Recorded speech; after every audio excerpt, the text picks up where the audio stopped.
time to go.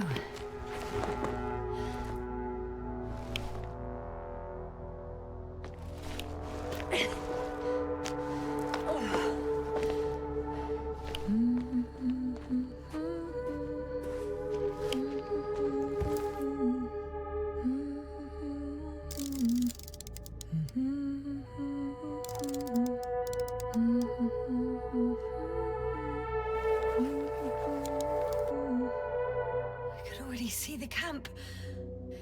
Over 400 meters in a straight line.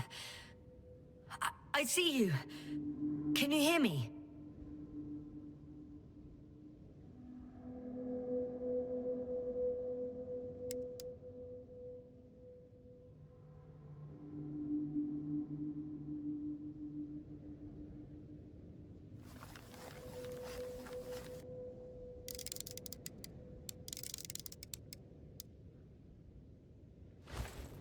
I just need to get down from here.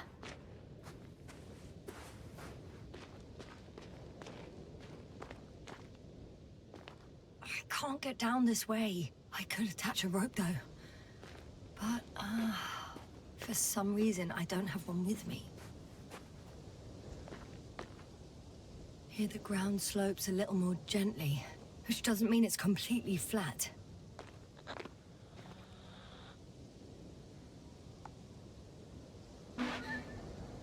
On second thoughts, maybe not. The last thing I need now is an injury.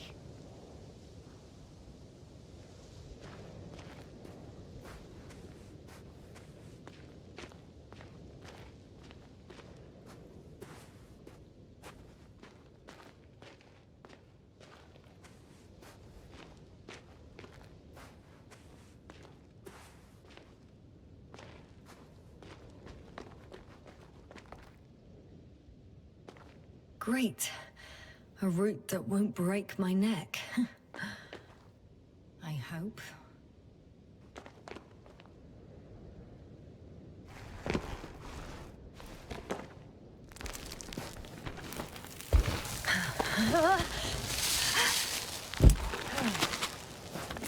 Okay.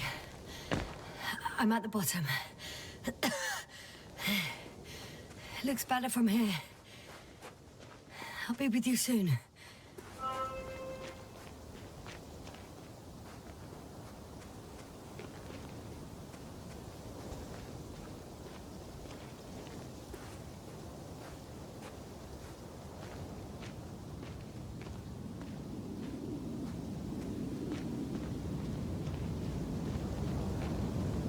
Visibility could be better. Maybe I should wait.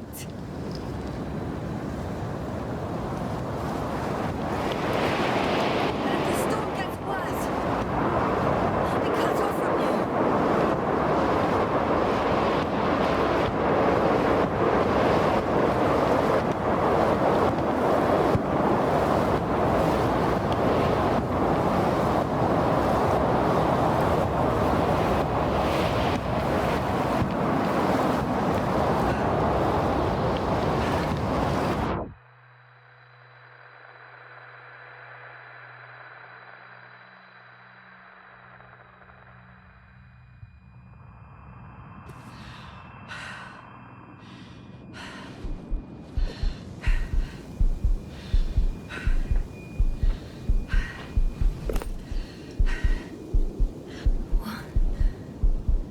What happened?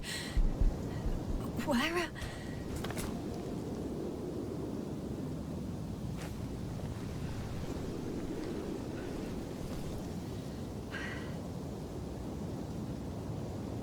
I was heading to... Impossible. I'm much closer to my destination. I must have walked for some time. But... I don't remember it. Did I black out again?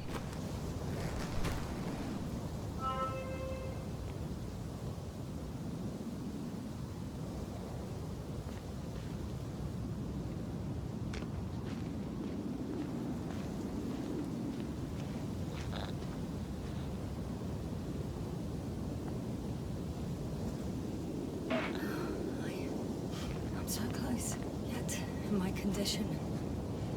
Every step is a strain. I don't want to whine, but if you come here, it will be so much easier for me.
I remember you.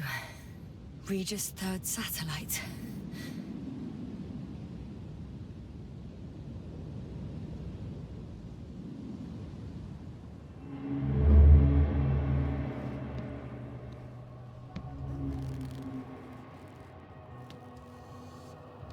Astrogator, sir. Crew? Dr. Gorski, right on time. Any updates? We have a set of data from the near-surface probe. Great.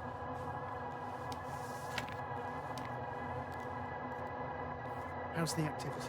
0, 0, and 2. So, less than nothing. Atmosphere? Nitrogen, 78%. Argon, 2%. Carbon dioxide, 0. Methane, 4%. The rest is oxygen. Wait, that's 16%. With oxygen concentration as such, there should be life. At least some microbes, and yet we have detected no traces. Yeah, we'll get to that later. Let's finish with the probe readings first. Air radioactivity? Virtually 0. In a word, a paradise. No radioactivity, no endospores, no bacteria, no mold, no viruses, nothing. Just the oxygen. If there are no living organisms on the continent, there shouldn't be this much of it.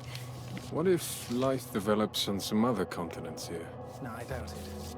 Insulation outside the equatorial zone is weak. You don't see how thick the polar ice caps were, Doctor. I can guarantee a minimum of 5 miles of ice sheet, potentially 6. That's true. There's more chance of something in the ocean. Some seaweed, algae. But why didn't life migrate to the land? Could be because of hard radiation. I don't think so. According to the probe readings, the ground activity is exceptionally low for this part of the galaxy. I wonder if some special kind of drought-intolerant evolution occurred here. That would at least explain some of the abnormalities. Anyway, we'll have to take a look under the water. First, it would be good to know what time frame we're working with.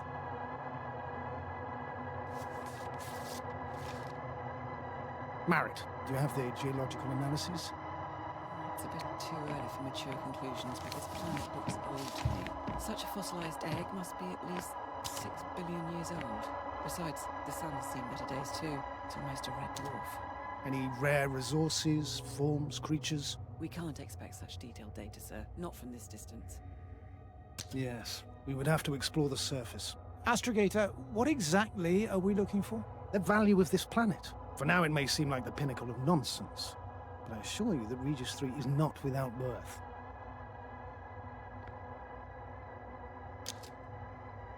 With all due respect, Astrogator, I have the impression you're not telling us everything. As always, Dr. Koval, your instincts are correct. Please forgive my reticence. My goal was to maintain unimpeded research neutrality. There is indeed a very important factor of interest in this planet. The Alliance. The Alliance? The Alliance? Correct. What do they have to do with it? Well, they've sent their most powerful unit here. But to our best knowledge, Condor's traversing a distant quadrant. Well, I'm not talking about the Condor. So, the Invincible. Good guess, Doctor.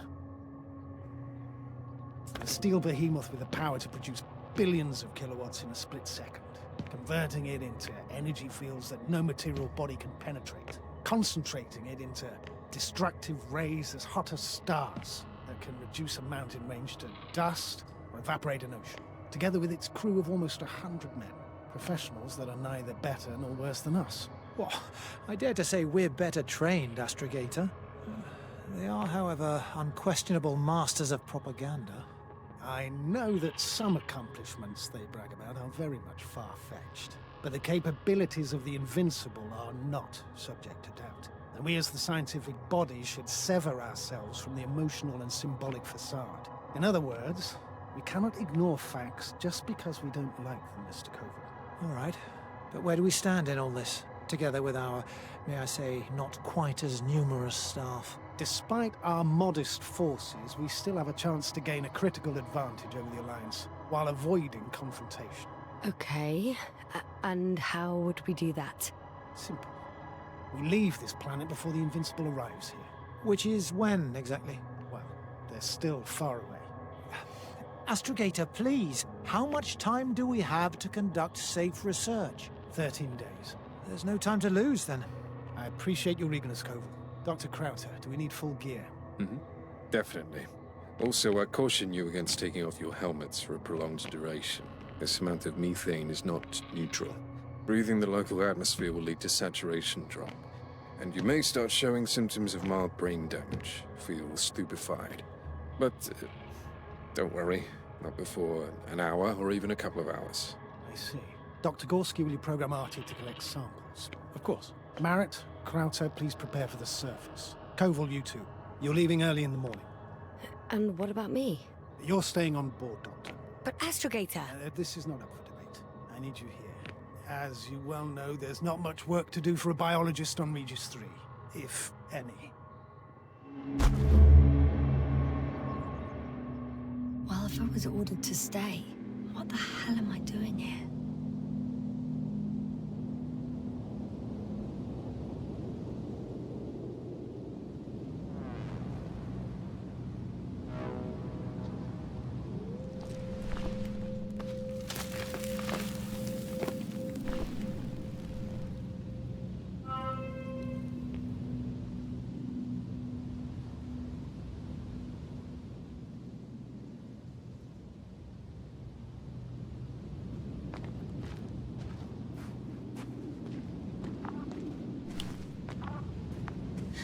Oh, thank goodness. Not everyone's in the field.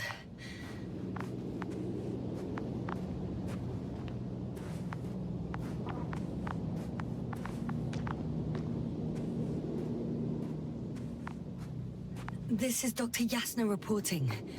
Do you copy? I'm entering the campgrounds.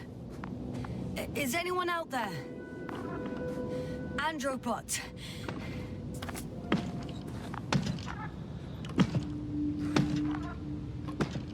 Stop! Androbot, stop! What the...